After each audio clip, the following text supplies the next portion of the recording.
little video to show you how to create blog posts in your WordPress website. So first of all, you need to be logged into your website. So you can just go into your website URL and at the end of it type /wp-admin and hit return, and that will take you to your login page. And once you've logged in, you will be taken to your dashboard, which looks a bit like this. You might find that this page has some slightly different things on it depending on what plugins that you've got installed.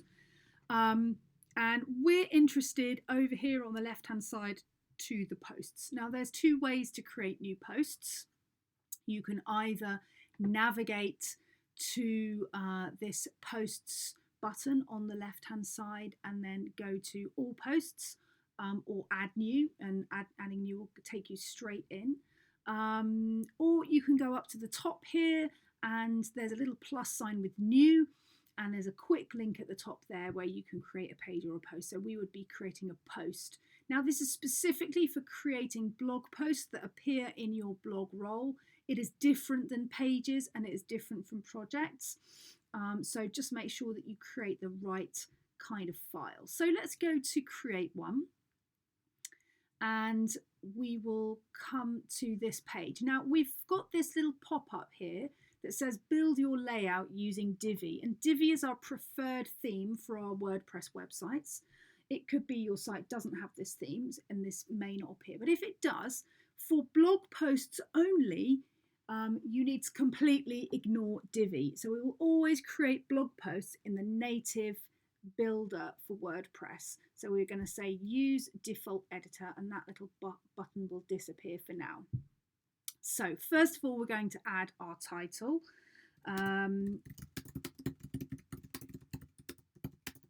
So we're going to create a blog post saying a guide to preparing images for the web.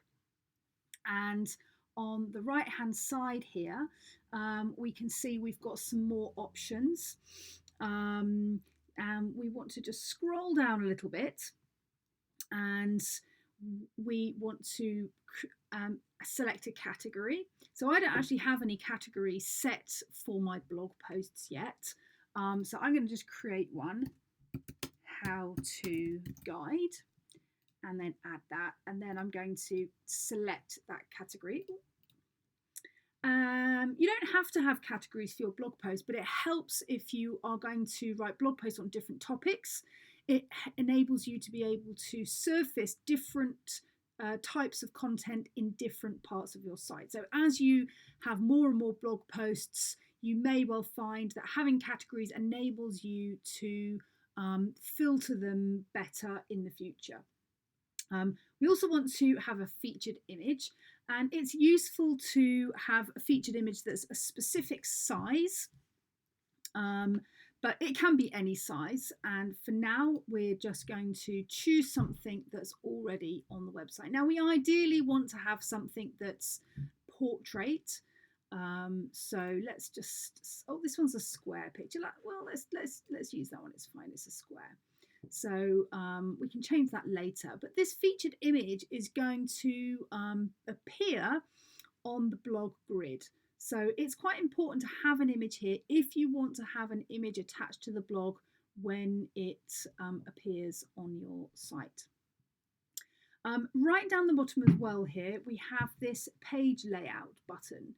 And with blog posts, traditionally, you would have the blog post appearing, and then on the right-hand side of the desktop page, there would be a column with links to all of the other blog posts. And it can be useful, a way for people to find other blog posts, but it does look quite old-fashioned, and I don't want it. So I'm going to say no sidebar there.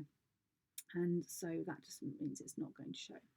So then we come back to our blog post itself, and we're going to add some image and text. So I've added a whole load of text to my clipboard from another document I've written earlier, and we can see we've lost a little bit of formatting. So we want to go through and perhaps just delete some of these bits of content.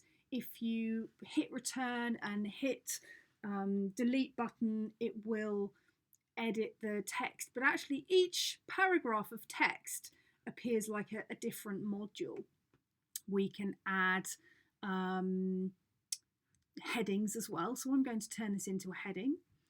Let's turn it into a heading, and we can select what level of heading it is. So H1 headings should only ever be used for the title of your blog. So only have that for the title, so that will automatically be H1 up there. So we're going to give an H2 title.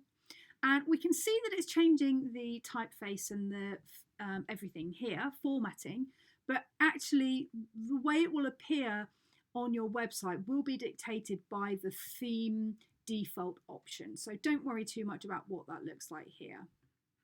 Okay, so we're going to have another heading here. So we just turn it, make sure it's an H2, and size dimensions. So we've got another one here. So you can go through and add any formatting you want. If you want to add an image, for example, you can just scroll up and down, and you can see this little plus sign appears in between two of the sentences, and we can add new content there. So if we tick add blog, we'll see there's lots of different kinds of modules. So we can add a paragraph, we can add more text, we can add a heading, we can add an image, a gallery, a list, and in fact this is just a selection of what you can add. If we click browse all, a whole host of different things come up that we can include: an audio file, video, buttons, all sorts of things. So you can make your blog post appear a bit more exciting.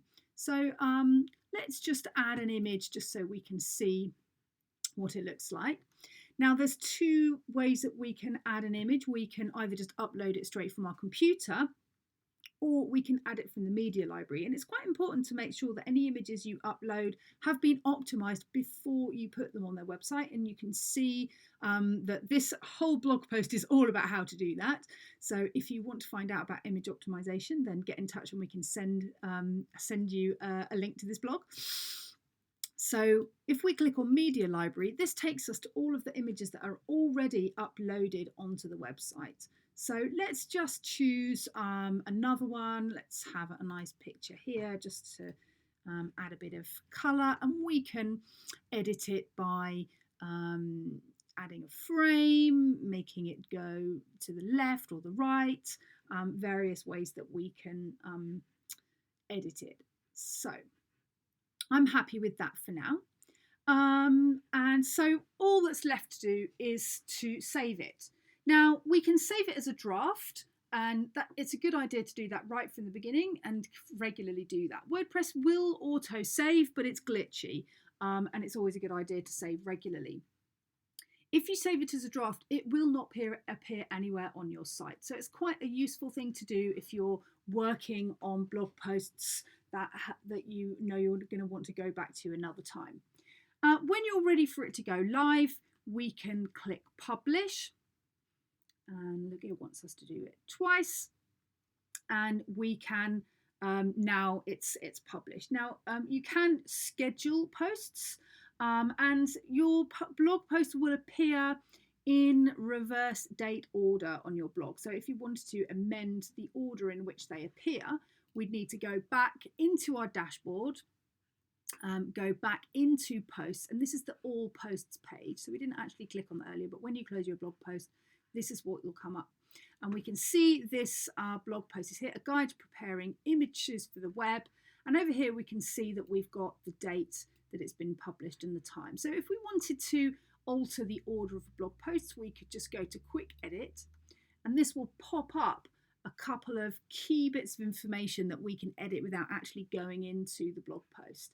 So in fact, I want to publish it last month instead of this month, and we'll just update on the right hand side. And then, well, there's only one blog post appearing here, but if there were 10, for example, it will push it back. So you can change the order in which they appear. So this is a really easy thing to add on your website. New content's very straightforward. You don't have to worry about whatever theme builder. You just go straight into the default blog for WordPress and add content links, etc. And then when you go into the blog post, it will automatically appear in the right way. So we can just go back into the post and we can just preview it, or you can go into the front end, previewing it, new tab, and there you go. So that's what our blog will appear like. So that's the featured image we've got there at the top, which you can switch off if you don't want it to appear in the blog post itself. And we can see that the typeface and everything is now matching our site theme and style.